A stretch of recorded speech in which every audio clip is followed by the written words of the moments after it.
ਗੁਰੂ ਕੀ ਪਿਆਰੀ ਸਾਧ ਸੰਗਤ ਜੀਓ, ਤੁਹਾਡੇ ਆਪਣੇ ਖਾਸ ਅਤੇ ਮਨਪਸੰਦ ਪ੍ਰੋਗਰਾਮ ਸਿੱਖ ਦੀ ਸ਼ਾਨ ਵਿੱਚ ਇੱਕ ਵਾਰ ਫਿਰ ਤੁਹਾਡੇ ਸਾਹਮਣੇ ਲੈ ਕੇ ਹਾਜ਼ਰ ਹਾਂ। ਪੰਥ ਦੀ ਉਹ ਮਾਨ ਸ਼ਖਸੀਅਤ ਜਿਹੜੀ ਕਿ ਕਿਸੇ ਜਾਣ ਪਹਿਚਾਣ ਦੇ ਮੁਹਤਾਜ ਨਹੀਂ। ਜੀ ਹਾਂ ਗੁਰੂ ਕੀ ਪਿਆਰੀ ਸਾਧ ਸੰਗਤ ਜੀ, ਜਦੋਂ ਅਸੀਂ ਆਪਣੇ ਪੰਥ ਦੇ ਵਿਰਸੇ ਦੀ ਗੱਲ ਕਰਦੇ ਹਾਂ, ਇਤਿਹਾਸਕ ਸਰੋਤਾਂ ਦੀ ਗੱਲ ਕਰਦੇ ਹਾਂ ਜਾਂ ਉਹਨਾਂ ਸ਼ਖਸੀਅਤਾਂ ਦੀ ਗੱਲ ਕਰਦੇ ਹਾਂ ਜਿਨ੍ਹਾਂ ਨੇ ਪੰਥ ਦੇ ਲਈ ਬਹੁਤ ਕੁਝ ਕੀਤਾ, ਪਰੰਤੂ ਕਿਤੇ ਨਾ ਕਿਤੇ ਉਹਨਾਂ ਦੇ ਨਾਮ, ਕਿਤੇ ਨਾ ਕਿਤੇ ਉਹਨਾਂ ਦਾ ਜੀਵਨ ਪੰਥ ਦੀ ਲੋਕਾਈ ਦੇ ਸਾਹਮਣੇ ਜਾ ਨਹੀਂ ਸਕਿਆ। ਪਰੰਤੂ ਅੱਜ ਜਿਸ ਸ਼ਖਸੀਅਤ ਨੂੰ ਮੈਂ ਤੁਹਾਡੇ ਰੂਬਰੂ ਕਰ ਰਿਹਾ, ਸਾਡੇ ਤੇ ਸਤਿਕਾਰਯੋਗ ਸਰਦਾਰ ਪ੍ਰਿਤਪਾਲ ਸਿੰਘ ਜੀ ਤੁਲੀ, ਜਿਨ੍ਹਾਂ ਨੇ ਇੰਨਾ ਵੱਡਾ ਮੁਕਾਮ ਹਾਸਲ ਕੀਤਾ ਹੈ, ਉਹਨਾਂ ਸ਼ਖਸੀਅਤਾਂ ਨੂੰ ਕੇਵਲ ਘਰ ਦੀਆਂ ਚਾਰ ਦੀਵਾਰਾਂ ਦੇ ਵਿੱਚ, ਘਰ ਦੀ ਦਹਿਲੀਜ਼ ਵਿੱਚ ਕੈਦ ਨਹੀਂ ਰੱਖਿਆ, ਸਗੋਂ ਸਮਾਜ ਦੇ ਸਾਹਮਣੇ ਦੱਸ ਦਿੱਤਾ ਕਿ ਜਿਹੜੀ ਗੁਰੂ ਨਾਨਕ ਵੱਲੋਂ ਦਿੱਤੀ ਹੋਈ ਪੱਗ ਹੈ, ਭਾਵ ਗੁਰੂ ਨਾਨਕ ਸਾਹਿਬ ਦੀ ਸਿੱਖੀ, ਗੁਰੂ ਨਾਨਕ ਸਾਹਿਬ ਵੱਲੋਂ ਦਿੱਤੀ ਹੋਈ ਪੱਗ ਨੂੰ ਪੂਰੇ ਸਮਾਜ ਦੇ ਵਿੱਚ ਕਿਵੇਂ ਐਸਟੈਬਲਿਸ਼ ਕੀਤਾ ਹੈ। ਸੋ ਇਹਨਾਂ ਦੀ ਕਲਮ ਨੇ ਉਹ ਮੁਕਾਮ ਹਾਸਲ ਕੀਤਾ ਹੈ। ਤੇ ਆਓ ਤੁਹਾਡੀ ਮੁਲਾਕਾਤ ਕਰਾਉਂਦੇ ਹਾਂ। ਤੁਲੀ ਸਾਹਿਬ, ਤੁਹਾਡਾ ਸਵਾਗਤ ਜੀ। ਫਤਿਹ ਸਾਂਝ ਪਾਉਂਦੇ ਹਾਂ। ਵਾਹਿਗੁਰੂ ਜੀ ਕਾ ਖਾਲਸਾ, ਵਾਹਿਗੁਰੂ ਜੀ ਕੀ ਫਤਿਹ। ਗੁਰੂ ਕੀ ਪਿਆਰੀ ਸਾਧ ਸੰਗਤ ਜੀ, ਇੱਥੇ ਮੈਂ ਤੁਹਾਨੂੰ ਥੋੜ੍ਹਾ ਜਿਹਾ ਇਹ ਵੀ ਦੱਸ ਦੇਵਾਂ, ਜਦੋਂ ਅਸੀਂ ਤੁਲੀ ਸਾਹਿਬ ਦੀ ਵਿਦਵਤਾ ਬਾਰੇ ਗੱਲ ਕਰਦੇ ਹਾਂ ਤੇ ਕਿਤੇ ਨਾ ਕਿਤੇ ਸਾਡੇ ਕੋਲ ਸ਼ਬਦ ਬੌਣੇ ਪੈ ਜਾਂਦੇ ਨੇ, ਛੋਟੇ ਪੈ ਜਾਂਦੇ ਨੇ, ਕਿਉਂਕਿ ਜਦੋਂ ਇਹਨਾਂ ਨੇ ਆਪਣੀ ਜ਼ਿੰਦਗੀ ਦੀ ਸ਼ੁਰੂਆਤ ਕੀਤੀ ਸੀਗੀ, ਪੜ੍ਹਾਈ ਲਿਖਾਈ ਕਰਕੇ ਇੱਕ ਬੈਂਕ ਦੇ ਵਿੱਚ ਨੌਕਰੀ ਕੀਤੀ, ਐਸਟੈਬਲਿਸ਼ ਹੋ ਚੁੱਕੇ ਨੇ ਆਪਣੇ ਪਰਿਵਾਰ ਦੇ ਵਿੱਚ, ਆਪਣੇ ਕਾਰੋਬਾਰ ਦੇ ਵਿੱਚ, ਨੌਕਰੀ ਦੇ ਵਿੱਚ, ਪਰੰਤੂ ਕਿਤੇ ਨਾ ਕਿਤੇ ਅੰਦਰ ਇੱਕ ਚੀਜ਼ ਜਾਗੀ, ਕਿਉਂ ਨਾ ਪੰਥ ਵਾਸਤੇ ਇਹੋ ਜਿਹਾ ਕਾਰਜ ਕੀਤਾ ਜਾਵੇ। ਸੋ ਕਿਵੇਂ ਆਪਣੇ ਆਪ ਨੂੰ ਇਹਨਾਂ ਨੇ ਇਸ ਪਾਸੇ ਮੋੜਿਆ, ਕਿਵੇਂ ਇਹਨਾਂ ਨੇ ਕਲਮ ਚਲਾਈ, ਆਪਾਂ ਇਹਨਾਂ ਦੀ ਜ਼ੁਬਾਨੀ ਸੁਣਾਂਗੇ। ਤੁਲੀ ਸਾਹਿਬ, ਜਦੋਂ ਅਸੀਂ ਵੇਖਦੇ ਹਾਂ ਤੁਹਾਡੇ ਜੀਵਨ ਦੇ ਆਰੰਭ ਦੌਰ ਵੱਲ, ਪੜ੍ਹਾਈ ਕਰਕੇ ਬੈਂਕ ਦੇ ਵਿੱਚ ਨੌਕਰੀ ਕਰਨੀ, ਵੱਖ-ਵੱਖ ਸਟੇਟਾਂ ਦੇ ਵਿੱਚ ਜਾ ਕੇ ਉੱਚੇ ਅਹੁਦਿਆਂ 'ਤੇ ਤੈਨਾਤ ਰਹਿ ਕੇ ਸਮਾਜ ਦੇ ਪ੍ਰਤੀ ਕਾਰਜ ਕਰਨੇ, ਪਰੰਤੂ ਇੱਕਦਮ ਤੁਸੀਂ ਆਪਣੇ ਹੱਥ ਵਿੱਚ ਕਲਮ ਚੱਕੀ ਤੇ ਉਹਨਾਂ ਸ਼ਖਸੀਅਤਾਂ ਬਾਰੇ ਲਿਖਣਾ ਸ਼ੁਰੂ ਕਰ ਦਿੱਤਾ, ਉਹਨਾਂ ਮਰਜੀਵੜਿਆਂ ਬਾਰੇ, ਮੈਂ ਤਾਂ ਮਰਜੀਵੜਿਆ ਸ਼ਬਦ ਵਰਤਾਂਗਾ, ਉਹਨਾਂ ਮਰਜੀਵੜਿਆਂ ਬਾਰੇ ਲਿਖਣਾ ਸ਼ੁਰੂ ਕਰ ਦਿੱਤਾ ਜਿਹਨੂੰ ਸਮਾਜ ਤਾਂ ਕਿ ਜਿਹਨੂੰ ਪੰਥ ਵੀ ਭੁਲਾ ਚੁੱਕਾ ਸੀ, ਜਿਹਨੂੰ ਪੰਥ ਨੇ ਵੀ ਨਹੀਂ ਆਪਣੀ ਗੋਦ ਵਿੱਚ, ਕਲਾਵੇ ਵਿੱਚ ਥਾਂ ਦਿੱਤੀ ਸੀਗੀ। ਇਹ ਕਿਵੇਂ ਦੌਰ ਆਰੰਭ ਹੋਇਆ? ਸਰ, ਇਸ ਤਰ੍ਹਾਂ ਕਿ 1997 ਦੇ ਵਿੱਚ ਮੈਂ ਬੈਂਕ ਤੋਂ ਰਿਟਾਇਰ ਹੋਇਆ ਜੀ, ਦੇਹਰਾਦੂਨ ਤੋਂ। ਉਸ ਤੋਂ ਬਾਅਦ ਮੈਂ 99 ਦੇ ਵਿੱਚ ਅੰਮ੍ਰਿਤਸਰ ਦੇ ਵਿੱਚ ਆ ਗਿਆ ਤੇ 2000 ਦੇ ਵਿੱਚ ਗੁਰਮਤਿ ਪ੍ਰਕਾਸ਼ ਮੇਰਾ ਇੱਕ ਆਰਟੀਕਲ ਛਪਿਆ ਸੀ ਜੀ। ਉਹਨੂੰ ਪੜ੍ਹਨ ਤੋਂ ਬਾਅਦ ਸਾਡਾ ਲੁਧਿਆਣੇ ਹਲਵਾਰਾ ਜਿਹੜਾ ਸਾਡਾ 에ਅਰਬੇਸ ਹੈ ਜੀ, ਉੱਥੋਂ ਇੱਕ 에ਅਰਮੈਨ ਦਾ ਮੈਨੂੰ ਫੋਨ ਆਇਆ, ਜਿਹੜੇ ਇਸ ਵੇਲੇ ਵਾਰੰਟ ਆਫੀਸਰ ਨੇ, ਕਿ ਅੰਕਲ ਤੁਹਾਡਾ ਆਰਟੀਕਲ ਬਹੁਤ ਅੱਛਾ ਲੱਗਿਆ ਤੇ ਤੁਹਾਨੂੰ ਮਿਲਣਾ ਹੈ। ਮਿਲਣ ਤੋਂ ਜਿਸ ਅਸੀਂ ਮਿਲੇ ਆਪਸ ਦੇ ਵਿੱਚ, ਤੇ ਉਹਨਾਂ ਨੇ ਮੈਨੂੰ ਫਿਰ ਇੱਕ ਇੰਡੀਆ ਟੂਡੇ ਦਾ ਮਿਲੇਨੀਅਮ ਇਸ਼ੂ ਦਿੱਤਾ ਜੀ। ਉਹ 2000 ਦੇ ਵਿੱਚ ਛਪਿਆ ਸੀ। ਉਹ ਆਰਟੀਕਲ ਦਾ ਟਾਈਟਲ ਹੈਗਾ ਸੀ ਦ 100 ਇੰਡੀਅਨਸ ਹੂ ਸ਼ੇਪਡ ਇੰਡੀਆ। ਕੀ ਬਾਤ। ਲੇਕਿਨ ਜਿਹੜੀ ਗੱਲ ਸਾਨੂੰ ਚੁੱਭੀ, ਇੱਕ ਤੀਰ ਮੇਰੇ ਸੀਨੇ ਦੇ ਵਿੱਚ ਲੱਗਾ, ਉਹ ਇਹ ਸੀ ਕਿ ਉਹਦੇ ਵਿੱਚ ਇੱਕ ਵੀ ਸਿੱਖ ਦਾ ਜ਼ਿਕਰ ਨਹੀਂ ਸੀ। ਉਹ 100 ਦੇ ਵਿੱਚ ਇੱਕ ਵੀ ਸਿੱਖ ਨਹੀਂ ਸੀ। ਤਾਂ ਮੈਂ ਸੋਚਣ ਲੱਗ ਪਿਆ ਕਿ ਕੀ ਸਾਡਾ ਕੰਟਰੀਬਿਊਸ਼ਨ ਹੈ ਹੀ ਨਹੀਂ, ਜਦ ਕਿ ਜਿਤਨੀ ਮੈਂ ਸਟੱਡੀ ਕੀਤੀ, ਮੈਂ ਇਹ ਮੰਨਣਾ ਜੇ ਸਿੱਖ ਨਾ ਹੁੰਦੇ ਤੇ ਸ਼ਾਇਦ ਇਸ ਭਾਰਤ ਦਾ ਨਾਂ ਭਾਰਤ ਹੁੰਦਾ। ਬਿਲਕੁਲ। ਇਸ ਭਾਰਤ ਦੀਆਂ ਭੂਗੋਲਿਕ ਜਿਹੜੀਆਂ ਹੈਗੀਆਂ ਨੇ ਬਾਰਡਰਸ ਕੀ ਹੁੰਦੇ, ਇਹਦੀ ਸਿਵਲਾਈਜੇਸ਼ਨ ਕੀ, ਜਿਹੜੀ ਅੱਜ ਸਿਵਲਾਈਜੇਸ਼ਨ ਕਿਤੇ ਨਾ ਕਿਤੇ ਸਾਡੇ ਕਿਤੇ ਨਾ ਕਿਤੇ ਸਾਡਾ ਇਤਿਹਾਸ ਕੁਝ ਹੋਰ ਹੁੰਦਾ, ਇਹ ਸਿਵਲਾਈਜੇਸ਼ਨ ਬਚਦੀ। ਮੈਂ ਤਾਂ ਇਹ ਵੀ ਕਹਿਣਾ ਕਿ ਅਸੀਂ ਇੱਕ ਇੰਡੀਪੈਂਡੈਂਟ ਕੰਟਰੀ ਹੋਣਾ ਸੀ, ਜਾਂ ਅਸੀਂ 18ਵੀਂ ਸਦੀ ਵਿੱਚ ਹੀ ਈਰਾਨ ਜਾਂ ਅਫਗਾਨਿਸਤਾਨ ਦਾ ਹਿੱਸਾ ਬਣ ਜਾਣਾ ਸੀ, ਉਸਨੇ ਪਾਕਿਸਤਾਨ ਨਹੀਂ ਹੋਣਾ ਸੀ, ਔਰ ਥਰੂ ਆਊਟ ਜਿਹੜਾ ਈਰਾਨ ਅਫਗਾਨਿਸਤਾਨ ਦਾ ਹਿੱਸਾ ਸੀ ਬਣ ਜਾਣਾ ਸੀ। ਅਤੇ ਉਸ ਆਰਟੀਕਲ ਦੇ ਵਿੱਚ ਸਾਡਾ ਕੋਈ ਕੰਟਰੀਬਿਊਸ਼ਨ ਹੀ ਨਹੀਂ ਹੈਗਾ, ਬਿਲਕੁਲ ਉਹਨਾਂ ਕੋਈ ਜ਼ਿਕਰ ਹੀ ਨਹੀਂ ਕੀਤਾ ਗਿਆ ਉਹਦਾ। ਅੱਛਾ, ਦੂਜੀ ਗੱਲ ਇਹ ਕਿ ਉਹਨਾਂ ਦਿਨਾਂ 'ਚ ਮੈਂ ਅਲੀਗੜ੍ਹ ਇੱਕ ਸ਼ਾਦੀ ਦੇ ਵਿੱਚ ਗਿਆ, ਰਾਤ ਨੂੰ ਅਸੀਂ ਬੈਠੇ ਸੀ ਉੱਥੇ, ਅਤੇ ਇੱਕ ਸੱਜਣ ਮੋਹਾਲੀ ਦੇ ਵਿੱਚ ਬਿੰਦਰਾ ਜੀ ਨੇ, ਹੁਣ ਤਾਂ ਐਕਸਪਾਇਰ ਕਰ ਗਏ ਨੇ, ਉੱਥੇ ਪ੍ਰੋਪਰਟੀ ਡੀਲਰ ਦਾ ਕੰਮ ਕਰਦੇ ਸੀ ਗੁਰੂ ਹਰ ਰਾਏ ਮਾਰਕੀਟ ਵਿੱਚ। ਉਹ ਮੈਨੂੰ ਕਹਿਣਗੇ, ਤੁਲੀ ਸਾਹਿਬ ਮੈਂ ਆਪਣੇ ਪਰਿਵਾਰ ਨੂੰ ਜਿੱਥੇ ਵੀ ਲੈ ਕੇ ਜਾਣਾ, ਜਦੋਂ ਵੀ ਕਿਤੇ ਇਤਿਹਾਸਕ ਗੁਰਦੁਆਰੇ ਦੇ ਵਿੱਚ, ਅਤੇ ਉੱਥੇ ਮੈਂ ਬੱਚਿਆਂ ਨੂੰ ਕਹਿਣਾ ਕਿ ਤੁਸੀਂ ਮਿਊਜ਼ੀਅਮ ਜ਼ਰੂਰ ਦੇਖੋ। ਮੇਰਾ ਮਤਲਬ ਇਹ ਹੁੰਦਾ ਸੀ ਕਿ ਬੱਚਿਆਂ ਨੂੰ ਇਤਿਹਾਸ ਦਾ ਪਤਾ ਲੱਗੇ, ਆਪਣੇ ਵਿਰਸੇ ਨਾਲ ਜੁੜਨਾ, ਆਪਣੀ ਵਿਰਾਸਤ 'ਤੇ ਫਖਰ ਕਰਨਾ। ਕੀ ਬਾਤ ਹੈ। ਤਾਂ ਕਹਿਣ ਲੱਗੇ, ਉਹਨਾਂ ਦਾ ਬੱਚਾ ਉਸ ਵੇਲੇ ਪੜ੍ਹ ਰਿਹਾ ਸੀ ਤੁਹਾਡੇ +2 ਦੇ ਵਿੱਚ, ਕਹਿਣ ਲੱਗੇ ਮੇਰੇ ਬੱਚੇ ਨੇ ਇੱਕ ਸਵਾਲ ਕੀਤਾ, ਔਰ ਮੈਂ ਵੀ ਹੈਰਾਨ ਹਾਂ ਕਿ ਉਸ ਬੱਚੇ ਦਾ ਕਿੰਨਾ ਦਿਮਾਗ ਸੀ, ਜਿਹਨਾਂ ਨੇ ਸਵਾਲ ਕੀਤਾ। ਅਤੇ ਬੜੇ ਬੱਚਿਆਂ ਨੇ ਮਿਊਜ਼ੀਅਮ ਦੇਖੇ ਨੇ। ਉਹ ਪਾਪਾ ਨੂੰ ਕਹਿਣ ਲੱਗਾ, ਪਾਪਾ ਤੁਸੀਂ ਸਾਨੂੰ ਜਿੱਥੇ ਜਿੱਥੇ ਵੀ ਲੈ ਕੇ ਗਏ, ਜਿਹੜੇ ਜਿਹੜੇ ਮਿਊਜ਼ੀਅਮ ਵਿਖਾਏ, ਉੱਥੇ ਨਿਰੇ ਸ਼ਹੀਦ ਹੀ ਸ਼ਹੀਦ ਅਸੀਂ ਸਾਡੇ ਹੈਗੇ ਨੇ, ਅਤੇ ਕੀ ਅਸੀਂ ਸ਼ਹੀਦੀਆਂ ਦੇਣ ਤੋਂ ਇਲਾਵਾ ਇਸ ਮਾਡਰਨ ਏਜ, ਮਾਡਰਨ ਫੀਲਡ ਦੇ ਵਿੱਚ ਵੀ ਕੋਈ ਕੰਮ ਕੀਤਾ? ਕੀ ਬਾਤ ਹੈ, ਕੀ ਸਵਾਲ ਹੈ। ਬਿਲਕੁਲ। ਉਸ ਬੱਚੇ ਦਾ ਜਿਹੜਾ ਸੀ, ਭਾਵੇਂ ਠੀਕ ਹੈ ਕਿ ਸ਼ਹੀਦਾਂ ਹੀ ਕੌਮ ਦੇ ਜਿੰਨ ਜਾਨ ਨੇ, ਬਿਲਕੁਲ ਮਾਰਟਰਿਸ ਬਲੱਡ ਜਿਹੜਾ ਉਹ ਹੀ ਚਰਚ ਦਾ ਸੀਡ ਹੈ। ਸ਼ਾਇਦ ਉਹਨਾਂ ਦੀਆਂ ਦਿੱਤੀਆਂ ਸ਼ਹਾਦਤਾਂ ਦੇ ਸਦਕਾ ਅੱਜ ਸਾਡੀ ਅੱਜ ਅਸੀਂ ਆਜ਼ਾਦੀ ਮਾਣ ਰਹੇ ਹਾਂ ਅਸੀਂ। ਲੇਕਿਨ ਉਸ ਬੱਚੇ ਦਾ ਵੀ ਸਵਾਲ ਆਪਣੀ ਜਗ੍ਹਾ ਤੇ ਸਹੀ ਸੀ, ਅਸੀਂ ਉਹਨੂੰ ਗਲਤ ਨਹੀਂ ਕਹਿ ਸਕਦੇ, ਬਿਲਕੁਲ ਜੀ। ਆਪਣਾ ਹੀ ਸਹੀ ਸੀ। ਤੇ ਫਿਰ ਉਸ ਤੋਂ ਬਾਅਦ ਇਹ ਦੋ ਚੀਜ਼ਾਂ ਜਿਹੜੀਆਂ ਮੇਰੇ ਮਨ ਹੋਈਆਂ, ਇੱਕ ਤਰਵੀਨ ਕੌਰ ਦਾ ਆਰਟੀਕਲ, ਇੱਕ ਬੱਚੇ ਦਾ ਸਵਾਲ, ਫਿਰ ਮੈਂ ਸੋਚੀ ਪੈ ਗਿਆ ਬਿਲਕੁਲ ਹੀ। ਜਿਵੇਂ ਫਿਰ ਮੈਂ ਸਟੇਟ ਦੇ ਵਿੱਚ ਆਇਆ ਤਾਂ ਮੈਂ ਹੈਰਾਨ ਹੋ ਗਿਆ ਕਿ ਸਾਡਾ ਇਤਨਾ ਕੰਟਰੀਬਿਊਸ਼ਨ ਹੈ, ਸਾਨੂੰ ਪਤਾ ਹੀ ਨਹੀਂ ਸਿੱਖਾਂ ਨੂੰ ਕਿ ਸਾਡਾ ਕਿੰਨਾ ਕੰਟਰੀਬਿਊਸ਼ਨ ਹੈਗਾ ਵੇ। ਠੀਕ ਹੈ ਜੀ। ਜਿਸ ਤਰ੍ਹਾਂ ਮੈਂ ਤੁਹਾਨੂੰ ਐਗਜ਼ਾਮਪਲ ਦੋ ਚਾਰ ਦੱਸ ਦੇਣਾ ਮੈਂ ਤੁਹਾਨੂੰ ਜੀ ਕਿ ਦੇਖੋ, ਇੰਡੀਆ ਦਾ ਜਿਹੜਾ ਪਹਿਲਾ ਸਾਇੰਟਿਸਟ ਹੈ ਐਂਟਾਰਕਟਿਕਾ ਤੇ ਗਿਆ ਹੈ, ਪਹਿਲਾ ਸਾਇੰਟਿਸਟ ਉਹ ਸਿੱਖ ਜੇ। ਕੀ ਬਾਤ। ਕਿਸੇ ਨੂੰ ਨਹੀਂ ਪਤਾ। ਜਿਹੜਾ ਪਹਿਲਾ ਇੰਡੀਅਨ ਜਿਹੜਾ ਐਵਰੈਸਟ ਤੇ ਕਲਾਈਮ ਕੀਤਾ, ਫਸਟ ਇੰਡੀਅਨ ਅਟਾਪ ਮਾਊਂਟ ਐਵਰੈਸਟ, ਉਹ ਸਿੱਖ ਹੈ।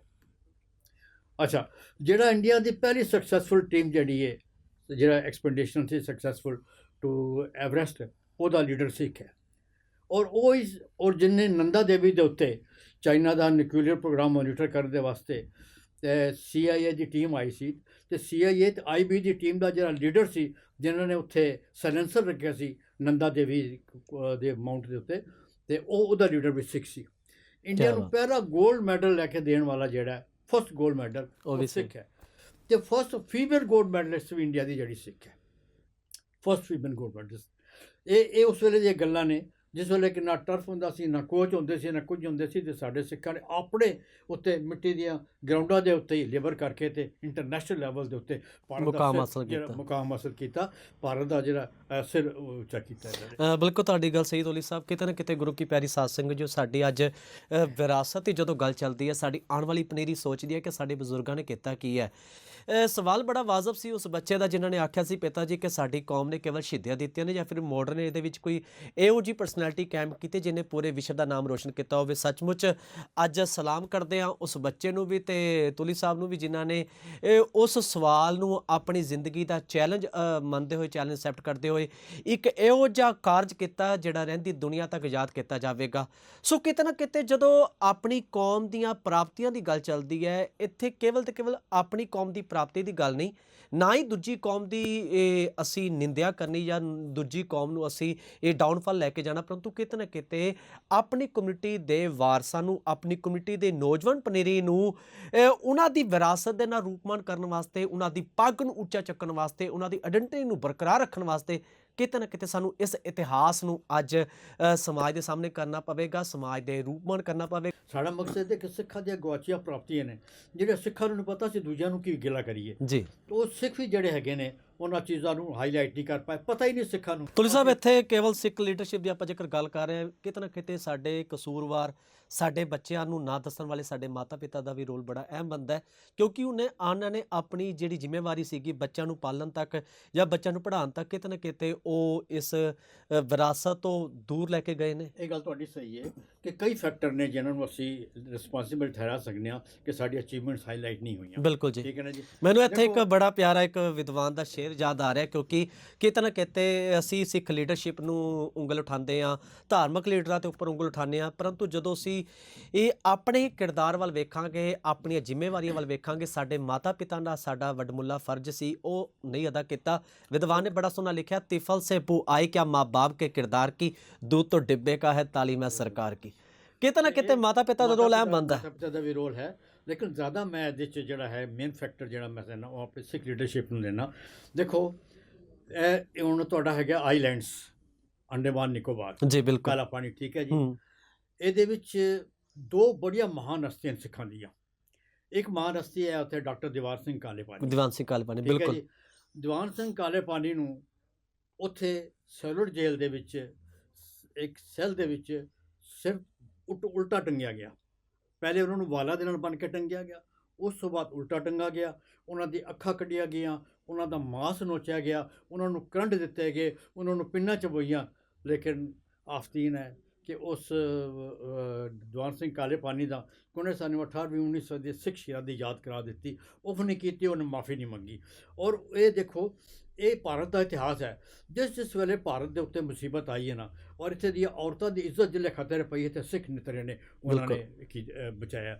ਜਿਸ ਤਰ੍ਹਾਂ 1761 ਦੀ ਪਾਣੀਪਤ ਦੀ ਤੀਸਰੀ ਲੜਾਈ ਦੇ ਵਿੱਚ, ਜਿਸ ਦੇ ਵਿੱਚ ਅਹਿਮਦ ਸ਼ਾਹ ਅਬਦਾਲੀ ਨੇ ਮਰਾਠਿਆਂ ਨੂੰ, ਮਰਾਠਾ ਐਜ਼ ਅ ਫੋਰਸ ਬਿਲਕੁਲ ਕ੍ਰਸ਼ ਕਰ ਦਿੱਤਾ ਸੀ, ਔਰ ਬੂਟੀ ਦੇ ਵਿੱਚ ਉਹ ਸੋਨਾ ਚਾਂਦੀ ਧਨ ਮਾਲ ਗੁਲਾਮ ਕਈ ਹਜ਼ਾਰਾਂ ਮਰਾਠਾ ਲੜਕੀਆਂ ਸਾਡੇ ਜਿਹੜੀ ਉਹ ਚੁੱਕ ਕੇ ਲੈ ਜਾ ਰਹੇ ਸੀ। ਅਤੇ ਗੋਇੰਦਵਾਲ ਦੇ ਕੋਲ ਇੱਥੇ ਸਿੱਖਾਂ ਨੇ ਆਪਣਾ ਆਹਲੂਵਾਲੀਆ ਸਾਹਿਬ ਦੀ ਲੀਡਰਸ਼ਿਪ ਦੇ ਵਿੱਚ, ਜੱਸਾ ਸਿੰਘ ਆਹਲੂਵਾਲੀਆ ਦੀ ਲੀਡਰਸ਼ਿਪ ਦੇ ਵਿੱਚ ਉਹ ਸਾਰਾ ਲੜਕੀਆਂ ਅਤੇ ਬਹੁਤ ਸਾਰਾ ਸਮਾਨ ਖੋਲ੍ਹਿਆ ਅਤੇ ਲੜਕੀਆਂ ਨੂੰ ਬਚਾ ਕੇ ਮਹਾਰਾਸ਼ਟਰ ਦੇ ਵਿੱਚ ਆਪਣੇ ਘਰ ਪਹੁੰਚਾਇਆ।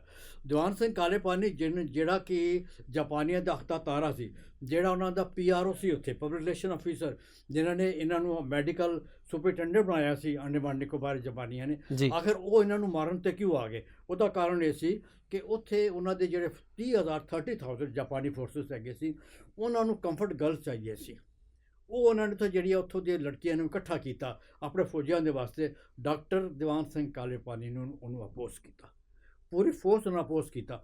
ਇਸ ਕਰਕੇ ਉਹਨਾਂ ਨੇ ਉਹਨੂੰ ਅਰੈਸਟ ਕਰ ਲਿਆ, ਅਰੈਸਟ ਕਰਕੇ ਇਹਨੂੰ ਜਿਹੜਾ ਪੁੱਠਾ ਟਾਂਕੇ ਤਸੀਹੇ ਦਿੱਤੇ। ਔਰ 28 ਅਗਸਤ 1987 ਨੂੰ ਭਾਰਤ ਦੀ ਪਾਰਲੀਮੈਂਟ ਨੇ ਉਹਨੂੰ ਡਿਕਲੇਅਰ ਕੀਤਾ ਕਿ he is the only freedom fighter from Andaman Nicobar. ਕੀ ਬਾਤ ਹੈ। 1987 28 ਅਗਸਤ ਨੂੰ ਰਿਕਾਰਡ ਦੇਖੋ, ਉਹ ਡਿਕਲੇਅਰ ਹੋ ਚੁੱਕੇ ਨੇ ਓਨਲੀ ਫਰੀडम फाइटर। ਲੇਕਿਨ ਅੱਜ ਅਫਸੋਸ ਦੀ ਗੱਲ ਹੈ ਕਿ ਉਹਨਾਂ ਦਾ ਇੱਕ ਫੋਟੋ ਵੀ ਉੱਥੇ ਸਰਵਰ ਜੇਲ੍ਹ ਦੇ ਵਿੱਚ ਕਿਤੇ ਕੁਝ ਨਹੀਂ। ਇੱਕ ਗੱਲ ਮੈਂ ਹੋਰ ਪੁੱਛਣਾ ਚਾਹਾਂਗਾ ਤੁਲੀ ਸਾਹਿਬ, ਅਕਸਰ ਜਦੋਂ ਅਸੀਂ ਇੰਨਾ ਵੱਡੇ ਕਾਰਜ ਦੀ ਗੱਲ ਕਰਦੇ ਹਾਂ, ਉਹਨਾਂ ਸ਼ਖਸੀਅਤਾਂ ਨੂੰ ਰੂਪਮਾਨ ਕਰਨ ਦੀ ਗੱਲ ਕਰਦੇ ਹਾਂ, ਅਤੇ ਇੱਕ ਨਹੀਂ ਅਨੇਕਾਂ ਮੁਸ਼ਕਲਾਂ ਸਾਡੇ ਸਾਹਮਣੇ ਆਉਂਦੀਆਂ ਨੇ। ਕਿਤੇ ਨਾ ਕਿਤੇ ਸਾਡੇ ਇਤਿਹਾਸਕ ਪੰਨੇ ਨੇ, ਹਿਸਟੋਰੀਕਲ ਡੇਟਸ, ਫੈਕਟਸ, ਇਹ ਕਿਵੇਂ ਲੱਭੀਆਂ, ਇਹ ਕਿਵੇਂ ਕਾਰਜ ਕੀਤਾ ਸਾਰਾ? ਦੇਖੋ ਜੀ, ਇਸ ਤਰ੍ਹਾਂ ਸੀ ਕਿ ਜਿਸ ਵੇਲੇ ਇਸ ਕੰਮ ਦੇ ਵਿੱਚ ਮੈਂ ਪਿਆ ਤਾਂ ਕੁਝ ਤੁਹਾਨੂੰ ਮੈਂ ਦੱਸਾਂ ਕਿ ਮੈਨੂੰ ਬਚਪਨ ਤੋਂ ਹੀ ਕੁਝ ਮੇਰਾ ਰੁਝਾਨ ਸੀ ਆਪਣੇ ਸਿੱਖ ਕੌਮ ਦੇ ਬਾਰੇ, ਇਹਨਾਂ ਦੀ ਅਚੀਵਮੈਂਟਸ ਦੇ ਬਾਰੇ। ਮੈਂ ਉਦੋਂ ਵੀ ਜਦੋਂ ਪੇਪਰ ਪੜ੍ਹਦਾ ਸੀ ਲਾਇਬ੍ਰੇਰੀਆਂ ਵਿੱਚ ਜਾ ਕੇ, ਸਾਰੇ ਪੇਪਰ ਜਿਹੜੇ ਅਵੇਲੇਬਲ ਹੁੰਦੇ ਸਾਰੇ ਪੇਪਰ ਦੇਖਦਾ ਸੀ, ਅਤੇ ਜਿਹੜੀਆਂ ਸਿੱਖ ਅਚੀਵਮੈਂਟਸ ਕਿਤੇ ਮਿਲਦੀਆਂ ਸੀ ਮੈਂ ਉਸ ਵੇਲੇ ਵੀ ਆਪਣੀ ਡਾਇਰੀ ਨੋਟ ਕਰ ਲੈਂਦਾ ਸੀ। ਕੀ ਬਾਤ ਹੈ। ਮੇਰੇ ਕੋਲ ਇੱਕ ਅਲਮਾਰੀ ਭਰੀ ਪਈ ਸੀ ਕਲਿੱਪਿੰਗਸ ਦੀਆਂ, ਇਹ ਸਟਿਲ ਅੱਜ ਵੀ ਮੇਰੇ ਜਾ ਕੇ ਤੁਸੀਂ ਦੇਖ ਸਕਦੇ ਹੋ, 2-3 ਬਕਸੇ ਮੈਂ ਕਾਫੀ ਡਿਸਪੋਜ਼ ਆਫ ਕਰ ਦਿੱਤੀਆਂ। ਇਸ ਤੋਂ ਬਾਅਦ ਜਿਸ ਇਸ ਕੰਮ ਵਿੱਚ ਪਿਆ ਅਤੇ ਫਿਰ ਮੈਂ ਕਾਫੀ ਸ਼ਖਸੀਅਤਾਂ, ਉਹ ਸਾਰੀ ਕਲੈਕਸ਼ਨ ਇਕੱਠੀ ਕੰਮ ਆ ਗਈ ਤੁਹਾਡੇ? ਉਹ ਵੀ ਕੰਮ ਆ ਗਈ। ਉਸ ਤੋਂ ਇਲਾਵਾ ਫਿਰ ਮੈਂ ਨੈੱਟ ਦਾ ਸਹਾਰਾ ਲਿਆ, ਫਿਰ ਮੈਂ ਸ਼ਖਸੀਅਤਾਂ ਨੂੰ ਮਿਲਦਾ ਰਿਹਾ, ਮੈਂ ਕਾਫੀ ਇਨਵੈਸਟਮੈਂਟ ਕੀਤੀ। ਔਰ ਇਸ ਕੰਮ ਦੇ ਵਾਸਤੇ ਮੈਂ ਆਪਣਾ ਫਲੈਟ ਜਿਹੜਾ ਜੀ ਇਹ ਪੰਜਾਬ ਸਿੰਧ ਬੈਂਕ ਦੇ ਕੋਲ 1.5 ਲੱਖ ਰੁਪਏ ਤੋਂ ਗਿਰਵੀ ਰੱਖਿਆ। ਤੁਲੀ ਸਾਹਿਬ, ਜੇਕਰ ਅਸੀਂ ਗੱਲ ਕਰੀਏ, ਤੁਸੀਂ ਕਲੈਕਸ਼ਨ ਕੀਤੀ, ਸਾਰੇ ਅਚੀਵਮੈਂਟਸ ਨੋਟ ਕੀਤੀਆਂ, ਅਤੇ ਬਾਅਦ 'ਚ ਤੁਸੀਂ ਜਦੋਂ ਕਿਤਾਬਚਾ ਤਿਆਰ ਕੀਤਾ ਅਤੇ ਸਾਰਾ ਕੁਝ ਉਹਦੇ ਵਿੱਚ with dates, with historical fact ਕੀਤਾ, ਕੋਈ ਇਹੋ ਜਿਹੀ ਘਟਨਾ ਜਿਹੜੀ ਤੁਹਾਡੇ ਜ਼ਿਹਨ ਵਿੱਚ ਅੱਜ ਤੱਕ ਯਾਦ ਹੋਵੇ ਕਿ ਮੈਂ ਇਸ ਸ਼ਖਸੀਅਤ ਨੂੰ ਜਦੋਂ ਕੋਟ ਕੀਤਾ ਸੀ ਕਿ ਮੈਨੂੰ ਵੀ ਦਰਦ ਮਹਿਸੂਸ ਹੋਇਆ ਕਿ ਸੱਚਮੁੱਚ ਸਾਡੇ ਪੰਥ ਨੇ, ਸਾਡੀ ਵਿਰਾਸਤ ਨੇ ਇਹਨਾਂ ਸ਼ਖਸੀਅਤਾਂ ਨੂੰ ਅਜੇ ਤੱਕ ਯਾਦ ਕਿਉਂ ਨਹੀਂ ਕੀਤਾ? ਮੈਂ ਸਾਹਿਬ ਮਿਲਖਾ ਸਿੰਘ ਦਾ 2 ਵਾਰ ਇੰਟਰਵਿਊ ਲੈਣ ਚੰਡੀਗੜ੍ਹ ਗਿਆ ਸੀ ਜੀ। ਕੁਝ ਤਾਂ ਰਿਕਾਰਡ ਮੇਰੇ ਕੋਲ ਪੁਰਾਣਾ ਸੀ ਬਹੁਤ, ਲੇਕਿਨ ਨਵਾਂ ਜਿਹੜਾ ਰਿਕਾਰਡ ਸੀ ਉਹ ਮੈਂ ਕਾਫੀ ਮੈਨੂੰ ਜਿਹੜਾ ਟਰੈਵਲ ਕਰਨਾ ਪਿਆ, ਖਰਚ ਕਰਨਾ ਪਿਆ, ਮੈਨੂੰ ਮਿਲਣਾ ਪਿਆ ਸ਼ਖਸੀਅਤਾਂ ਨੂੰ, ਉਹਨਾਂ ਦੇ ਇੰਟਰਵਿਊ ਲੈਣੇ ਪਏ। ਅਤੇ ਮਿਲਖਾ ਸਿੰਘ ਜੀ ਨੇ ਜਿਹੜੇ ਮੈਂ ਇੰਟਰਵਿਊ ਲੈ ਰਿਹਾ ਸੀ ਉਹਨਾਂ ਦਾ, ਤਾਂ ਉਹਨਾਂ ਮੈਂ ਗੱਲ ਕਹੀ ਸੀ, ਉਹਨਾਂ ਨੇ ਉਹ ਕਹਿੰਦੇ ਕਿ ਤੁਲੀ ਸਾਹਿਬ ਮੈਨੂੰ ਇਸ ਗੱਲ ਦਾ ਅਫਸੋਸ ਹੈ ਕਿ ਮੈਂ ਭਾਰਤ ਦਾ ਸਿਰ ਤਾਂ ਉੱਚਾ ਕੀਤਾ ਹੀ ਕੀਤਾ, ਮੈਂ ਸਿੱਖਾਂ ਦਾ ਸਿਰ ਵੀ ਉੱਚਾ ਕੀਤਾ। ਔਰ ਇਹ ਗੱਲ ਸਹੀ ਸੀ। ਉਹ ਇੰਡੀਆ ਦੇ ਫਸਟ ਗੋਲਡ ਮੈਡਲਿਸਟ ਹੈਗੇ ਸੀ। ਬਿਲਕੁਲ, ਸਰਦਾਰ ਮਿਲਖਾ ਸਿੰਘ, ਫਲਾਈਂਗ ਸਿੰਘ ਜਿਹਨੂੰ ਕਿਹਾ ਜਾਂਦਾ, ਫਲਾਈਂਗ ਸਿੰਘ।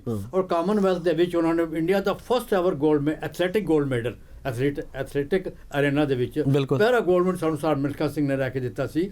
ਔਰ ਉਸ ਵੇਲੇ ਦਾ ਮੈਨੂੰ ਯਾਦ ਹੈ, ਮੇਰੀ ਕਿਤਾਬ ਤੁਸੀਂ ਪੜ੍ਹੋਗੇ ਅਤੇ ਜਿਸਲੇ ਉਹ ਉੱਥੇ ਗੋਲਡ ਮੈਡਲ ਜਿਸਲੇ ਉਹ ਜਿਹੜਾ ਹੈਗਾ ਸੀ ਫੀਤਾ ਉਹਨਾਂ ਚੈਸਟ ਨਾਲ ਲੱਗਾ, ਅਤੇ ਉਸ ਤੋਂ ਬਾਅਦ ਵਿਜੇ ਲక్ష్ਮੀ ਪੰਡਤ ਉਸ ਸਟੇਡੀਅਮ ਦੇ ਵਿੱਚ ਕਾਰਡਿਫ ਦੇ ਵਿੱਚ ਉਹ ਬੈਠੇ ਸੀ, ਉਹ ਉੱਥੇ ਫੀਲਡ 'ਚ ਆ ਗਏ ਅਤੇ ਉਹਨਾਂ ਹੱਗ ਕੀਤਾ ਮਿਲਖਾ ਸਿੰਘ ਨੂੰ, ਅਤੇ ਪੰਡਤ ਨਹਿਰੂ ਨਾਲ ਗੱਲ ਕਰਾਈ, ਅਤੇ ਪੰਡਤ ਨਹਿਰੂ ਨੇ ਕਿਹਾ ਕਿ ਮਿਲਖਾ ਸਿੰਘ ਕੀ ਮੰਗਣਾ ਤੂੰ ਮੰਗ, ਅਤੇ ਕਹਿਣ ਲੱਗੇ ਸਾਨੂੰ ਕੁਝ ਨਹੀਂ ਸੀ ਪਤਾ ਹੁੰਦਾ ਐਸ ਕੀ ਕਰਨਾ। ਮੈਂ ਉਹਨੂੰ ਕਹਿੰਦੇ ਤੁਸੀਂ ਕੱਲ੍ਹ ਛੁੱਟੀ ਕਰ ਦਿਓ ਜੀ। ਅਤੇ ਨੈਕਸਟ ਡੇ ਸਾਰੇ ਇੰਡੀਆ ਦੇ ਵਿੱਚ ਇਹ ਫਸਟ ਗੋਲਡ ਮੈਡਲ ਸੈਲੀਬ੍ਰੇਟ ਕਰਨ ਦੀ ਛੁੱਟੀ ਕੀਤੀ ਗਈ ਸੀ। ਕੀ ਬਾਤ, ਠੀਕ ਹੈ ਜੀ। ਅਤੇ ਅੱਛਾ, ਇਸੇ ਤਰ੍ਹਾਂ ਕਿ ਫਿਰ ਇਹ ਜਿਹੜੀਆਂ ਚੀਜ਼ਾਂ ਮੈਂ ਬਹੁਤ ਸਾਰੀਆਂ ਚੀਜ਼ਾਂ ਇਕੱਠੀਆਂ ਕੀਤੀਆਂ, ਇਹ ਚੀਜ਼ ਮੈਨੂੰ ਹੋਈ ਅਤੇ ਉਹ ਕਹਿਣ ਲੱਗੇ ਸਾਨੂੰ ਕਿਸੇ ਸਿੱਖ ਪਲੇਟਫਾਰਮ ਤੋਂ ਜਿਹੜਾ ਅਤੇ ਅਜੇ ਤੱਕ ਨਹੀਂ ਆਨਰ ਕੀਤਾ ਗਿਆ। ਉਹ ਮੇਰੀ ਬੜੀ ਕੋਸ਼ਿਸ਼ ਰਹੀ ਹੈ ਕਿ ਨਾ ਸਿੱਖ ਸ਼ਖਸੀਅਤਾਂ ਨੂੰ ਮੈਂ ਕਈ ਜਗ੍ਹਾ ਤੋਂ ਆਨਰ ਕਰਵਾਵਾਂ, ਠੀਕ ਹੈ ਜੀ। ਲੇਕਿਨ ਮੈਂ ਉਹਦੇ 'ਚ ਇਹ ਆਪਣੀ ਫੇਲਰ ਹੈ ਮੇਰੀ ਵਿੱਚ ਐਡਮਿਟ ਆਈ ਕਨਫੈਸ ਕਿ ਮੈਂ ਇਸ ਚੀਜ਼ 'ਚ ਕਾਮਯਾਬ ਨਹੀਂ ਹੋ ਪਾਇਆ ਕਿ ਨਾ ਸ਼ਖਸੀਅਤਾਂ ਨੂੰ ਜਿਹੜੇ ਮੇਰੇ ਟੱਚ ਵਿੱਚ ਹੈਗੀਆਂ ਔਰ ਉਹਨਾਂ ਨੂੰ ਮਾਣ ਦੇਣਾ ਬਣਦਾ ਸਿੱਖ ਪਲੇਟਫਾਰਮ ਤੋਂ। ਉਹਨਾਂ ਦੀ ਅਚੀਵਮੈਂਟ ਨੈਸ਼ਨਲ ਲੈਵਲ ਦੀ ਨਹੀਂ, ਇੰਟਰਨੈਸ਼ਨਲ ਲੈਵਲ ਦੀ ਅਚੀਵਮੈਂਟ ਨੇ ਉਹਨਾਂ ਦੀਆਂ ਜਿਹੜੀਆਂ ਸਾਡੀਆਂ ਹੈਗੀਆਂ।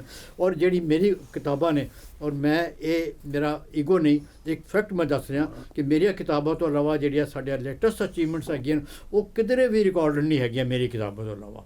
ਇਹਦੇ ਉੱਤੇ ਮੇਰੀਆਂ 3-4 ਕਿਤਾਬਾਂ ਨੇ, ਸਿੱਖ ਦਾ ਸੁਪਰੀਮ ਔਰ ਤੁਹਾਡਾ ਉਸ ਦਾ ਫਿਰ ਪੰਜਾਬੀ ਅਨੁਵਾਦ, ਔਰ ਹੂ ਆਰ ਦੀ ਸਿਕਸ ਔਰ ਦ ਲੇਟਰ ਮਾਸਟਰ ਸਿਕਸ।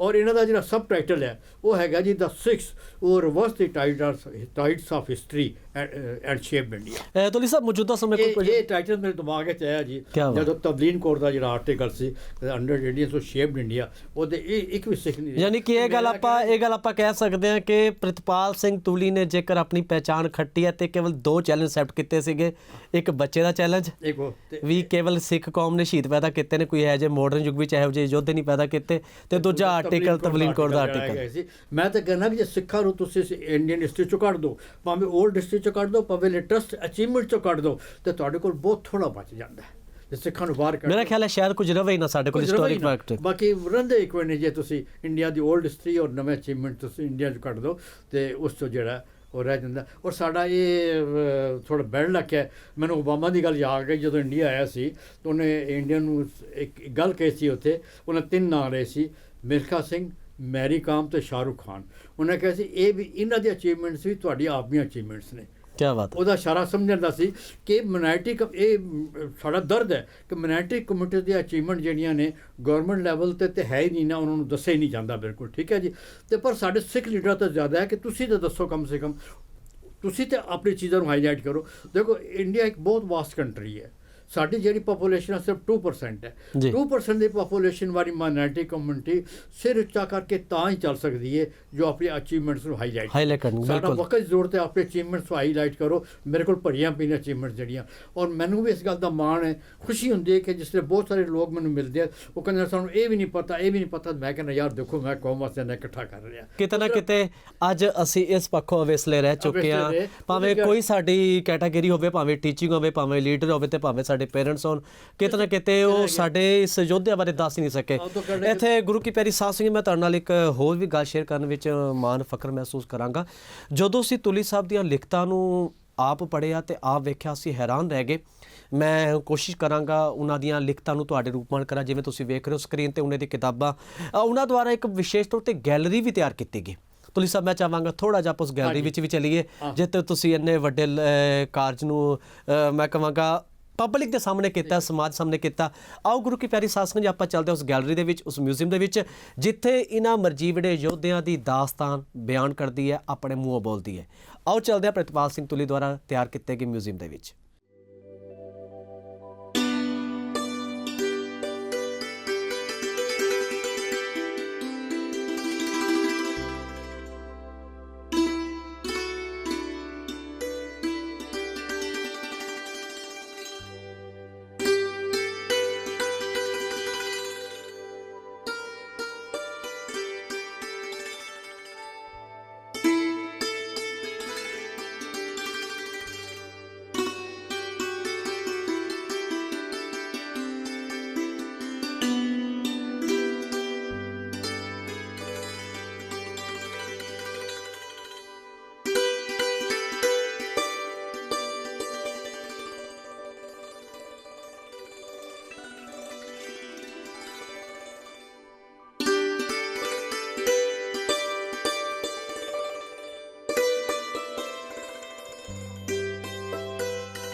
ਸੋ ਗੁਰੂ ਕੀ ਪਿਆਰੀ ਸਾਧ ਸੰਗਤ ਜੀ, ਇਹ ਸੀ ਉਹ ਗੈਲਰੀ, ਉਹ ਮਿਊਜ਼ੀਅਮ ਜਿਹੜਾ ਕਿ ਸਾਡੇ ਇੱਥੇ ਸਤਿਕਾਰਯੋਗ ਸਰਦਾਰ ਪ੍ਰਿਤਪਾਲ ਸਿੰਘ ਤੁਲੀ ਉਹਨਾਂ ਨੇ ਆਪਣੀ ਜ਼ਿੰਦਗੀ ਦੀ ਅਹਿਮ ਮਿਹਨਤ ਕਰਕੇ, ਘਾਲਣਾ ਕਰਕੇ ਤਿਆਰ ਕੀਤਾ ਹੈ। ਤੁਲੀ ਸਾਹਿਬ, ਕੀ ਮੌਜੂਦਾ ਸਮੇਂ ਵੀ ਕੋਈ ਇਹੋ ਜਿਹਾ ਪ੍ਰੋਜੈਕਟ ਚੱਲ ਰਿਹਾ ਜਿਹੜਾ ਕਿ ਤੁਸੀਂ ਸਮਾਜ ਦੇ ਸਾਹਮਣੇ, ਪੰਥ ਦੇ ਸਾਹਮਣੇ ਕਰਨਾ ਚਾਹੁੰਦੇ ਹੋ? ਹਾਂਜੀ ਸਰ, ਕਿ ਮੇਰੇ ਦਿਲ ਦੀ ਇੱਛਾ ਹੀ ਹੈਗੀ ਹੈ ਕਿ ਇਹ ਜਿਹੜਾ ਮੈਂ ਮਟੀਰੀਅਲ ਇਕੱਠਾ ਕੀਤਾ, ਜੋ ਪਹਿਲੇ ਦੀ ਮਿਹਨਤ ਹੈ, ਜੋ ਆਪਣੀ ਬਾਅਦ ਦੀ ਮਿਹਨਤ ਹੈਗੀ ਹੈ, ਇਹ ਕਿਸੇ ਤਰ੍ਹਾਂ ਹਾਈਲਾਈਟ ਹੋਵੇ ਜੀ। ਮੈਂ ਫਿਰ ਕੀਤਾ ਕਿ ਕਿਤਾਬਾਂ, ਮੈਂ ਬੱਚਿਆਂ ਵਾਸਤੇ ਵੀ 4-5 ਕਿਤਾਬਾਂ ਲਿਖੀਆਂ ਨੇ, ਉਸ ਤੋਂ ਬਾਅਦ ਵੱਡਿਆਂ ਵਾਸਤੇ ਵੀ the mighty six, the six rivers the tides of history and shaped India. ਇਸ ਤੋਂ ਪਹਿਲੇ ਸਿੱਖ ਦਾ ਸੁਪਰੀਮ ਸੀ, ਉਹਦਾ ਪੰਜਾਬੀ ਟ੍ਰਾਂਸਲੇਸ਼ਨ ਸੀ, ਉਹ ਸਿੱਖ ਜਿਨ੍ਹਾਂ ਨੇ ਦਰਿਆਵਾਂ ਦੇ ਰੁੱਖ ਮੋੜੇ ਤੇ ਭਾਰਤ ਨੂੰ ਸ਼ੇਪ ਕੀਤਾ। ਕਿਉਂਕਿ ਮੈਂ ਤਾਂ ਵਾਰ-ਵਾਰ ਮੰਨਣਾ, ਜੇ ਸਿੱਖਾਂ ਨੂੰ ਕੱਢ ਦਿਓ ਤੇ ਭਾਰਤ ਕੋਲ ਬਹੁਤ ਘੱਟ ਬਚ ਜਾਂਦਾ, ਹਰ ਫੀਲਡ ਵਿੱਚ, ਓਲਡ ਹਿਸਟਰੀ ਵਿੱਚ ਵੀ, ਇਹਨੂੰ ਬਚਾਉਣ ਵਿੱਚ ਵੀ, ਇਹਦੀ ਸਿਵਲਾਈਜੇਸ਼ਨ ਨੂੰ ਸੇਵ ਕਰਨ ਦੇ ਵਿੱਚ, ਇਹਦੇ ਨਾਂ ਨੂੰ ਸੇਵ ਕਰਨ ਵਿੱਚ, ਇਹਦੀ ਪੋਲੀਟੀਕਲ ਹੱਦਾਂ ਸੇਵ ਕਰਨ ਦੇ ਵਿੱਚ ਸਾਡਾ ਬਹੁਤ ਵੱਡਾ ਕੰਟਰੀਬਿਊਸ਼ਨ ਹੈ। ਨਹੀਂ ਤੇ ਇਹ ਤਾਂ ਕਿਤੇ ਨਾ ਕਿਤੇ ਅੱਜ ਸਾਡਾ ਮਾਸਟਰ ਤਾਰਾ ਸਿੰਘ ਜੇ ਪੰਜਾਬ ਦੇ ਬਟਵਾਰੇ ਦੀ ਆਵਾਜ਼ ਨਾ ਉਠਾਉਂਦੇ, ਠੀਕ ਹੈ, ਤੇ ਉਸ ਤੋਂ ਬਾਅਦ ਇਹਨਾਂ ਦੇ ਕਹਿਣ ਦੇ ਉੱਤੇ ਬੰਗਾਲ ਵਾਲੇ ਵੀ ਅਗਰ ਸ਼ਾਮਾ ਪ੍ਰਸਾਦ ਮੁਖਰਜੀ ਔਰ ਇੱਕ ਹੋਰ ਚਟਰਜੀ ਵਕੀਲ ਸਨ ਜਿਹਨਾਂ ਦਾ ਮੁਕੱਦਮਾ ਲੜਦੇ ਹੁੰਦੇ ਸਨ ਫਰੀ ਮਾਸਟਰ ਤਾਰਾ ਸਿੰਘ ਦਾ, ਉਹਨਾਂ ਦੇ ਕਹਿਣ ਦੇ ਉੱਤੇ ਉਹਨਾਂ ਵੀ ਬੰਗਾਲ ਦੀ ਪਾਰਟੀਸ਼ਨ ਦੀ ਆਵਾਜ਼ ਉਠਾਈ। ਕਿਤੇ ਨਾ ਕਿਤੇ ਸਾਡਾ ਹਾਲ ਪੰਜਾਬ ਜਿਹੜਾ ਇਹ ਜਮਨਾ ਤੱਕ ਦਾ ਜਿਹੜਾ ਇਹ ਅੱਜ ਭਾਰਤ ਕੋਲ ਹੈ ਤੇ ਮਾਸਟਰ ਇਹ last time master Tara Singh ਕੋਲ ਹੈ। ਉਸ ਤੋਂ ਬਾਅਦ 1965 ਜਨਰਲ ਬਖਸ਼ ਸਿੰਘ ਨੇ ਮੈਨੂੰ ਬਚਾ ਲਿਆ। ਅਗਰ ਅਸੀਂ ਆਪਣੇ ਜਨਰਲ ਚੌਧਰੀ ਦੇ ਕਹਿਣ ਤੇ ਅਗਰ ਫੌਜਾਂ ਅਸੀਂ ਬਿਆਸ ਤੋਂ ਪਿੱਛੇ ਹਟਾ ਲੈਂਦੇ ਤਾਂ ਸਾਡਾ ਬਹੁਤ ਸਾਰਾ ਇਸ ਪੰਜਾਬ ਦਾ ਇਲਾਕਾ ਜਿਹੜਾ ਸੀ ਇਹ ਪਾਕਿਸਤਾਨ ਚਲਾ ਜਾਣਾ। ਮੈਂ ਬੇਨਤੀ ਜ਼ਰੂਰ ਕਰਾਂਗਾ, ਜਾਂਦੇ ਜਾਂਦੇ ਤੁਸੀਂ ਸਾਡੀਆਂ ਸੰਗਤਾਂ ਵਾਸਤੇ ਕੋਈ ਇਹੋ ਜਿਹਾ ਸੁਨੇਹਾ ਜਾਂ ਕੋਈ ਸੰਦੇਸ਼। ਚਲੋ ਇਸ ਵਿੱਚ ਇਸ ਤਰ੍ਹਾਂ ਕਿ ਮੈਂ ਦੇਖਿਆ ਕਿ ਕਿਤਾਬਾਂ 'ਚ ਟਾਈਮ ਘੱਟ ਹੈ ਲੋਕਾਂ ਨੂੰ ਪੜ੍ਹਨ ਦਾ, ਤਾਂ ਮੈਂ ਜਗ੍ਹਾ ਤੇ ਇੱਥੇ ਸਿੱਖ ਆਰਟ ਗੈਲਰੀ ਇਹਨਾਂ ਸ਼ਖਸੀਅਤਾਂ ਦੇ ਉੱਤੇ ਪੋਰਟਰੇਟ ਬਣਾਈਆਂ ਨੇ ਤੇ ਉਹ ਐਸਟੈਬਲਿਸ਼ ਕੀਤੀ ਹੈ। ਇਹ ਗੈਲਰੀ ਮੇਰੀ ਜਿਹੜੀ ਹੈਗੀ ਹੈ ਰਣਜੀਤ ਐਵਨਿਊ ਅੰਮ੍ਰਿਤਸਰ, ਜਿਹੜੀ ਆਪਾਂ ਸੰਗਤਾਂ ਨੂੰ ਦਿਖਾਈ ਹੈ। ਹਾਂਜੀ, ਉਹਦੇ ਸਿੰਪਲ ਹੈ 15-20, ਇਹ ਜਿਹੜੇ 100 ਫੋਟੋਗ੍ਰਾਫਸ ਨੇ 50 ਤਿਆਰ ਹੋ ਰਹੀਆਂ ਨੇ। ਕੀ ਬਾਤ ਹੈ, ਬਹੁਤ ਖੂਬ। ਤੇ 100 ਤਿਆਰ ਹੋ ਚੁੱਕੀਆਂ ਨੇ ਤੇ ਮੈਂ 15-20 ਸੈਂਪਲ ਜਿਹੜੇ ਹੈਗੇ ਨੇ ਅਸੀਂ ਦਿਖਾਣੇ ਜਾਣੇ ਹੁਣ। ਤੇ ਇਹ 100 ਫੋਟੋਆਂ ਦੀ ਜਿਹੜੀ ਗੈਲਰੀ ਹੈ ਇਹ ਕੇਸ ਸਮਾਲ ਸੰਸਥਾ ਵਾਲਿਆਂ ਦੇ ਆਫਿਸ ਦੇ ਬੇਸਮੈਂਟ ਦੇ ਵਿੱਚ ਤਿਆਰ ਹੋ ਚੁੱਕੀ ਹੈ। ਇਹ 100 ਫੋਟੋਆਂ ਦੀ ਗੈਲਰੀ ਜਿਹੜੀ ਹੈ ਬਾਬਾ ਸੇਵਾ ਸਿੰਘ ਜੀ ਜਿਹੜੇ ਨੇ ਉਹਨਾਂ ਮੇਰੇ ਕੋਲ ਮੰਗਵਾਈਆਂ ਨੇ ਤੇ ਨਿਸ਼ਾਨੇ ਸਿੱਖੀ ਦੇ ਵਿੱਚ ਸਟੈਬਲਿਸ਼ ਹੋ ਰਹੀ ਹੈ। ਮੈਂ ਕਹਿ ਰਿਹਾ ਇਸ ਸਿੱਖਾਂ ਦੇ ਅਚੀਵਮੈਂਟ ਜਿਹੜੇ ਸਾਰੇ ਬੱਚੇ ਦੇਖ ਕੇ ਨਾ ਪ੍ਰਾਊਡ ਕਰਨਗੇ। ਠੀਕ ਹੈ, ਸਾਡੀ ਕਮਿਊਨਿਟੀ ਦੇ ਵਿੱਚ ਇਹੋ ਜਿਹੇ ਯੋਧੇ ਪੈਦਾ ਹੋਏ ਨੇ। ਮੈਂ ਇਹ ਕਰ ਰਿਹਾ ਕਿ ਮੈਂ ਬੜੀ ਜਗ੍ਹਾ ਤੇ ਟਰਾਈ ਕਰ ਰਿਹਾ। ਕਈ ਲੋਕ ਇਸ ਨੂੰ ਕੋਈ ਪ੍ਰੈਫਰ ਨਹੀਂ ਕਰ ਰਹੇ, ਕਿਸੇ ਜਗ੍ਹਾ ਤੇ ਮੈਨੂੰ ਬਹੁਤ ਅੱਛਾ ਹੁੰਗਾਰਾ ਮਿਲ ਰਿਹਾ। ਮੈਂ ਚਾਹ ਰਿਹਾ ਹਿੰਦੁਸਤਾਨ ਦੇ ਵੱਡੇ ਸ਼ਹਿਰਾਂ 'ਚ ਹਰ ਜਗ੍ਹਾ ਦੇ ਉੱਤੇ ਇੱਕ ਸ਼ਹਿਰ ਦੇ ਵਿੱਚ ਕਮ ਸੇ ਕਮ, ਨਹੀਂ ਤਾਂ ਪੰਜਾਬ ਦੇ ਕਾਲਜਾਂ ਵਿੱਚ ਜਾਂ ਹੋਰ ਮਿਊਜ਼ੀਅਮ ਵਿੱਚ ਜਾਂ ਹੋਰ ਵੱਡੇ ਗੁਰਦੁਆਰਿਆਂ ਦੇ ਵਿੱਚ ਇਹ ਗੈਲਰੀ ਐਸਟੈਬਲਿਸ਼ ਹੋ ਜਾਏ ਕਿ ਸਾਡੇ ਬੱਚੇ ਜਿਹੜੇ 100-150 ਫੋਟੋਆਂ ਸਿੱਖਾਂ ਦੀਆਂ ਦੇਖਣ ਕਿ ਐਵਰੈਸਟ 'ਤੇ ਚੜ੍ਹਨ ਵਾਲਾ ਵੀ ਪਹਿਲਾ ਸਿੱਖ ਹੈ, ਆਪਣੇ ਤਾਂ ਮਾਣ ਮਹਿਸੂਸ ਕਰਨ, ਆਪਾਂ ਗੋਲਡ ਮੈਡਲ ਲੈ ਕੇ ਵੀ ਦੇਣਾ ਸਿੱਖੇ। ਔਰ ਓਨਲੀ PVC ਹੋਲਡਰ ਪਰਮਵੀਰ ਚੱਕਰ ਹਾਈਐਸਟ ਗੈਲੰਟਰੀ ਅਵਾਰਡ ਹੈ ਸਾਡਾ। 에ਅਰਫੋਰਸ ਇੱਕੋ ਆਫੀਸਰ ਲੈਂਡ ਵਾਲਾ ਤੋਂ ਵੀ ਸਿੱਖ ਹੈ। ਸਿੱਖ, ਕੀ ਬਾਤ ਹੈ, ਉਹ ਵੀ ਸਿੱਖ ਹੈ। 에ਅਰਫੋਰਸ ਦੇ ਸਾਡੇ ਅਚੀਵਮੈਂਟ, ਨੇਵੀ ਦੀ ਅਚੀਵਮੈਂਟ ਜਿਹੜੀਆਂ ਸਾਡੀਆਂ ਹੈਗੀਆਂ ਨੇ ਔਰ ਜਿਹੜੀਆਂ ਸਾਡੀਆਂ ਆਰਮੀ ਦੇ ਅਚੀਵਮੈਂਟਸ ਹੈਗੀ ਨੇ। ਜਗਜੀਤ ਸਿੰਘ ਅਰੋੜਾ ਦੇ ਬਾਰੇ ਜਿਹੜੀ ਇਹਨਾਂ ਨੇ ਸਰੈਂਡਰ ਲਿਆ ਸੀ ਉਹਦੇ ਬਾਰੇ ਜਨਰਲ ਮਾਨਕ ਸ਼ਾਹ ਨੇ ਕਿਹਾ ਸੀ ਕਿ the finest hour of the Indian history. ਇਹ ਜਨਰਲ ਮਾਨਕ ਸ਼ਾਹ ਦੇ ਦਿਮਾਗ ਸੀ। ਉਹਨਾਂ ਟੈਲੀਗ੍ਰਾਮ ਦਿੱਤਾ ਸੀ ਜਨਰਲ ਅਰੋੜਾ ਨੂੰ ਕਿ ਬਈ ਅਰੋੜਾ ਸਾਹਿਬ ਜੋ ਉਹਨਾਂ ਨੇ ਕੀਤਾ ਉਹ ਮੈਂ ਹੁੰਦਾ ਤੇ ਮੈਂ ਵੀ ਉਸ ਤੋਂ ਬਾਅਦ ਕੁਛ ਨਾ ਕਰਦਾ, ਇਸ ਤੋਂ ਬਾਅਦ ਨਾ ਕਰ ਸਕਦਾ ਜੋ ਕੋਈ ਜਨਰਲ ਅਰੋੜਾ ਨੇ ਕਰ ਦਿੱਤਾ। ਠੀਕ ਹੈ ਜੀ। ਅਤੇ ਮੈਨੂੰ ਬੜਾ ਅਫਸੋਸ ਹੋਇਆ ਇਸ ਗੱਲ 'ਤੇ ਕਿ 2 ਸਾਲ ਪਹਿਲੇ TV ਚੈਨਲ 'ਤੇ ਜਦੋਂ 16 ਦਸੰਬਰ ਦਾ ਦਿਨ ਦਿਖਾਇਆ ਜਾ ਰਿਹਾ ਸੀ ਤਾਂ ਉਸ ਵੇਲੇ ਜਗਜੀਤ ਸਿੰਘ ਅਰੋੜਾ ਨੂੰ ਪਿੱਛੇ ਕਰਕੇ ਤੇ ਉਸ ਵੇਲੇ ਵੈਸਟਰਨ ਕਮਾਂਡ ਦੇ ਜਿਹੜੇ ਇੱਕ ਹੋਰ ਸਾਡੇ ਲੈਫਟੀਨੈਂਟ ਜਨਰਲ ਸਨ ਉਹਨਾਂ ਨੂੰ ਹੀਰੋ ਕਿਹਾ ਜਾ ਰਿਹਾ ਸੀ। ਅਤੇ ਇਹ ਜਿਹੜੀ ਫੋਟੋ ਜਿਹੜੀ ਸੰਡਰ ਜਿਹੜੀ ਆਈ ਅਤੇ ਇੱਕਦਮ TV ਚੈਨਲ ਨੇ ਹਟਾ ਲਈ ਉੱਥੋਂ ਬਈ ਜੇ ਕਿਉਂਕਿ ਉਹ ਤਾਂ ਝੂਠ ਉਜਾਗਰ ਹੋ ਰਿਹਾ ਸੀ। ਹੀਰੋ ਤਾਂ ਹੈਗਾ ਉਸ ਲੜਾਈ ਦਾ 71 ਦੀ ਵਾਰ ਦਾ ਬੰਗਲਾਦੇਸ਼ ਦਾ ਹੀਰੋ ਤਾਂ ਜਗਜੀਤ ਸਿੰਘ ਅਰੋੜਾ ਜਿਹਨੇ 93,000 ਫੌਜਾਂ ਦਾ ਜਿਹੜਾ ਆਪਣੇ ਆਪ ਸੰਡਰ ਲਿਆ, ਰਿਕਾਰਡ ਹੈ ਆਪਣੇ ਆਪ ਦੇ ਵੀ। ਠੀਕ ਹੈ, ਉਹਦੀ ਸਟ੍ਰੈਟਜੀ ਸੀ। ਤੁਸੀਂ ਉਹਦੇ ਨਾਲ ਜਿਹੜੇ ਚੀਫ ਆਫ ਸਟਾਫ ਸੀ ਤੁਹਾਡੇ ਜਨਰਲ ਜਗਜੀਤ ਸਿੰਘ ਅਰੋੜਾ ਦੇ ਰਿਟਾਇਰ ਹੋ ਗਏ ਨੇ ਉਹ, ਅਤੇ ਉਹਨਾਂ ਨੇ ਇੱਕ ਇੰਟਰਵਿਊ ਵਿੱਚ ਕਿਹਾ ਸੀ CNN ਨੂੰ ਕਿ ਇਹ ਸਟ੍ਰੈਟਜੀ ਸਾਡੀ ਸੀ ਲੋਕਲ ਲੈਵਲ 'ਤੇ ਬਣੀ ਜਿਹੜੀ ਅਸੀਂ ਉੱਥੇ ਕੀਤੀ ਹੈ। ਹੈੱਡਕੁਆਟਰ ਤੋਂ ਤਾਂ ਸਾਨੂੰ ਕਿਹਾ ਸੀ ਤੁਸੀਂ ਖੁੱਲ੍ਹਣਾ ਨੂੰ ਇਹ ਕਰਨਾ ਅਤੇ ਅਸੀਂ ਸਾਡਾ ਮਕਸਦ ਸੀ ਢਾਕਾ ਨੂੰ ਲੈਣਾ ਅਤੇ ਕਿਸ ਤਰ੍ਹਾਂ ਬੈਕ ਸਾਈਡ ਤੋਂ ਜਾ ਕੇ ਅਸੀਂ ਸਟ੍ਰੈਟਜੀ ਲੋਕਲ ਲੈਵਲ 'ਤੇ ਸਾਡੀ ਸਟ੍ਰੈਟਜੀ ਯਾਨੀ ਕਿਤੇ ਨਾ ਕਿਤੇ ਛੱਤ ਛਾਇਆ ਵਿੱਚ ਜਗਜੀਤ ਸਿੰਘ ਅਰੋੜਾ ਜੀ ਦੀ ਇੰਨਾ ਵੱਡਾ ਮੁਕਾਮ ਅਸੀਂ ਜਿਹੜਾ ਉਹ ਉੱਥੇ ਇਹ ਕੀਤਾ ਹੈਗਾ। ਤੋਲੀ ਸਾਹਿਬ ਤੁਹਾਡਾ ਬਹੁਤ ਬਹੁਤ ਧੰਨਵਾਦ। ਤੁਸੀਂ ਬੜੇ ਅਹਿਮ ਵਿਚਾਰ ਅੱਜ ਸਾਡੀ ਕਮਿਊਨਿਟੀ ਦੀਆਂ ਉਹਨਾਂ ਪ੍ਰਾਪਤੀਆਂ ਨੂੰ ਸਾਡੀਆਂ ਸੰਗਤਾਂ ਦੇ ਰੂਬਰੂ ਕੀਤਾ। ਤੁਹਾਡਾ ਬਹੁਤ ਬਹੁਤ ਧੰਨਵਾਦ। ਤੁਸੀਂ ਦੂਰ ਤੱਕ ਇੱਕ ਵੀ ਗੈਲਰੀਆਂ ਜਿਹੜੀਆਂ ਹੈਗੀਆਂ ਨੇ ਜੀ ਬਿਲਕੁਲ ਜ਼ਰੂਰ। ਇੱਥੇ ਮੈਂ ਬੇਨਤੀ ਕਰਨਾ ਚਾਹਾਂਗਾ ਆਪਣੀਆਂ ਸੰਗਤਾਂ ਨੂੰ, ਜਿਵੇਂ ਕਿ ਸਾਡੇ ਤੋਲੀ ਸਾਹਿਬ ਦੱਸ ਰਹੇ ਕਿ ਜਿਹੜੀਆਂ ਗੈਲਰੀਆਂ ਐਸਟੈਬਲਿਸ਼ ਕੀਤੀਆਂ ਗਈਆਂ ਨੇ ਇਹ ਉਹਨਾਂ ਸ਼ਖਸੀਅਤਾਂ ਨੂੰ ਰੂਪਮਾਨ ਕੀਤਾ ਗਿਆ ਹੈ। ਸਾਡੀ ਆਉਣ ਵਾਲੀ ਪਨੀਰੀ ਨੂੰ ਅਸੀਂ ਉਹਨਾਂ ਗੈਲਰੀਆਂ ਤੱਕ ਪਹੁੰਚ ਕਰ ਸਕੀਏ ਤਾਂ ਜੋ ਸਾਡੀ ਪਨੀਰੀ ਨੂੰ ਪਤਾ ਲੱਗ ਸਕੇ, ਉਹਨਾਂ ਨੂੰ ਫਖਰ ਮਹਿਸੂਸ ਹੋਵੇ ਕਿ ਸਾਡੇ ਪਿੱਛੇ ਮਰਜੀਵੜੇ, ਸਾਡੇ ਪਿੱਛੇ ਯੋਧੇ ਖੜੇ ਨੇ ਜਿਨ੍ਹਾਂ ਨੇ ਸੱਚਮੁੱਚ ਕੇਵਲ ਸਿੱਖੀ ਦੀ ਪੱਗ ਨਹੀਂ ਰੋਸ਼ਨ ਕੀਤੀ ਸਗੋਂ ਸਮਾਜ ਵਾਸਤੇ ਵੀ ਨਿਵੇਕਲਾ ਕਾਰਜ ਕੀਤਾ। ਫਿਰ ਵੀ ਤੋਲੀ ਸਾਹਿਬ ਤੁਹਾਡਾ ਬਹੁਤ ਬਹੁਤ ਧੰਨਵਾਦ। ਹੁਣ ਸਾਨੂੰ ਦਿਓ ਆਗਿਆ। ਤੁਹਾਡਾ ਵੀ ਬਹੁਤ ਬਹੁਤ ਧੰਨਵਾਦ। ਮਿਲਦੇ ਅਗਲੀ ਵਾਰ ਫਿਰ ਕਿਸੇ ਨਵੀਂ ਸ਼ਖਸੀਅਤ ਨਾਲ। ਤਦ ਤੱਕ ਅਸੀਂ ਆਪ ਸਾਰਿਆਂ ਤੋਂ ਖਿਮਾ ਦੇ ਜਾਚਕਾਂ ਫਤਿਹ ਦੀ ਸਾਂਝ ਪਾਉਂਦੇ ਹਾਂ। ਵਾਹਿਗੁਰੂ ਜੀ ਕਾ ਖਾਲਸਾ, ਵਾਹਿਗੁਰੂ ਜੀ ਕੀ ਫਤਿਹ।